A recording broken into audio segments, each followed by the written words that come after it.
full heart. It gives me a glimmer of hope in this world, you know, to see like people helping people in need.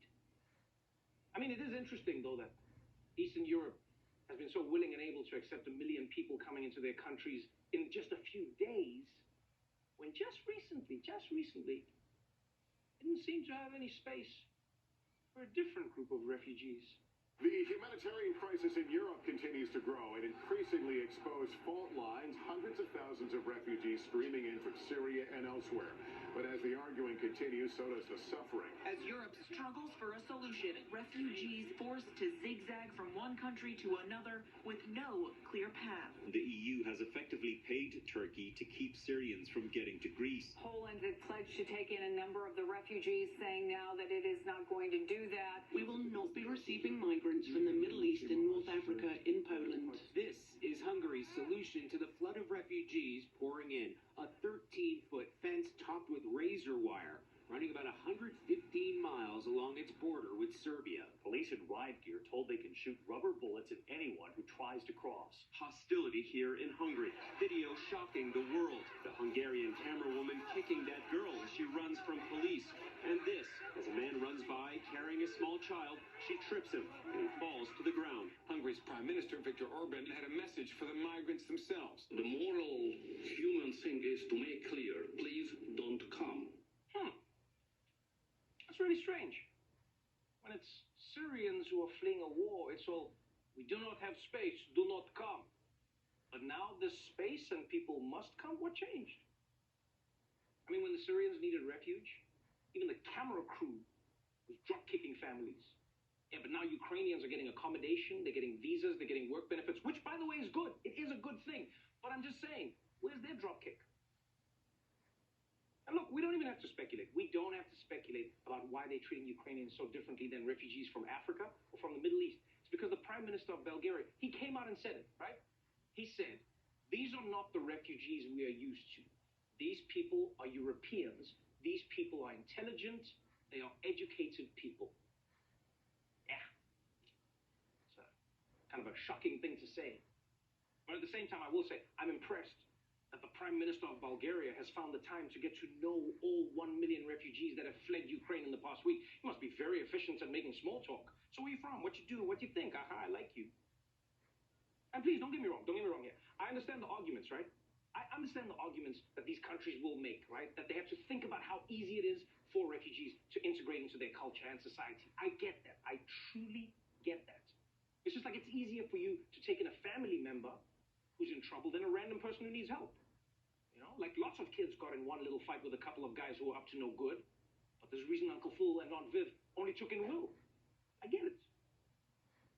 But it doesn't mean it's impossible. It doesn't mean it's impossible. And the problem I have is that when it's Syrians or Africans on a boat, these countries didn't even try to integrate them. They didn't even say women and children only. No, they reject even the chance that anyone brown could assimilate. Your skin is too dark. You couldn't possibly eat borscht. And I know right now there's somebody who's like, Trevor, I can't with the racism. What is it with black people and the racism? Always talking about racism. You know, I go years at a time without even thinking about racism. It's easy. Why don't you try? Well, maybe the reason black people are always talking about racism is because racism is always happening to the black people. And we're seeing it again now in Ukraine. African and Indian students stuck in Ukraine are accusing officials of discriminating against them and pushing them back from getting to the border. This video posted to Twitter reads, "Watch how they are threatening to shoot us," saying they're at the Ukraine-Poland border. The police and army are refusing to let Africans cross. They only allow Ukrainians. Foreign students who faced segregation and racism at the border crossing to Poland, some say they were told they can't board buses there because they were meant for Ukrainians only. Videos have been posted on social media said to show black people being prevented from boarding a train and left stranded at a railway station in Lviv as Ukrainians were allowed on. One Congo native saying he was discriminated against while trying to board a train out of Ukraine. They even told us, like, we are going to give you guns and you're going to fight for Ukraine. Say, hi. We're going to fight for Ukraine. We are not Ukrainian. We are black. So how can we fight? How can we fight for Ukraine? Yeah, just think about this for a moment. Huh? black people, students, tourists, visitors, many of them are saying they cannot get out of the country. They can't get out because they're black. They just get blocked at the border. And for this guy, I mean, this is wild. Imagine being prevented from leaving the country. And not just that, but they say, like, no, not only can you not leave, you have to grab a gun and fight. That is insane. People from other countries haven't been told that they have to fight. Why does he? Huh? The British person gets to go. The African guy, no, you're staying. We've watched Beasts of No Nation. We know you guys know how to handle yourselves. This is what you guys do. That's not fair, man. When you go to another country, you don't expect that they might be conscripting you into a war. You don't think you're going to be fighting in their army? Like, I'll tell you now, the Louvre would get a lot few visitors if they were like, oh, come and see the Mona Lisa, take a selfie with Venus. Maybe you fight for us in a war. Ah, have you seen the pyramids? Welcome. It's extremely weird. It's extremely weird to ask some random African guy to fight for Ukraine. Why is that expected of him? Why can't he join the fight the way white people from other countries do? By posting an Insta story of the Ukrainian flag with a little heart emoji. I'm here for you, Ukraine. That's not the point. The bigger point is that there seems to be a widespread discrimination against people of color who are trying to flee a war zone. And it's nuts. It's really nuts to see border guards suddenly turn into club bouncers. Everybody on the bus! Everybody on the bus! Oh, hold on. No hoodies, no sneakers. Yeah. Oh, yeah, and the hot friend. Yeah, she can come on. Not to mention, it's going to be super confusing for the Russian army when they roll into Kiev and then there's only black people left. Comrades, I think we took a wrong turn somewhere. I told you, don't use Apple Maps, use Waze.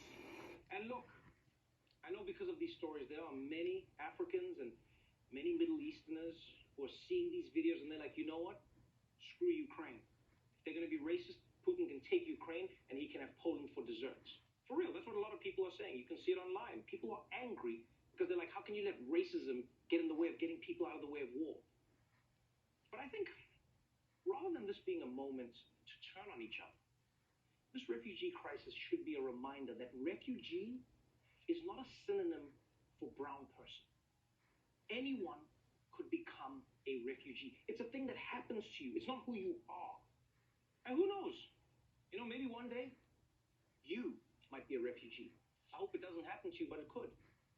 And if God forbid that day comes, wouldn't you want someone without any prejudice in their heart to open their doors to you, to welcome you into their home, so that you can look around their house and say, thanks.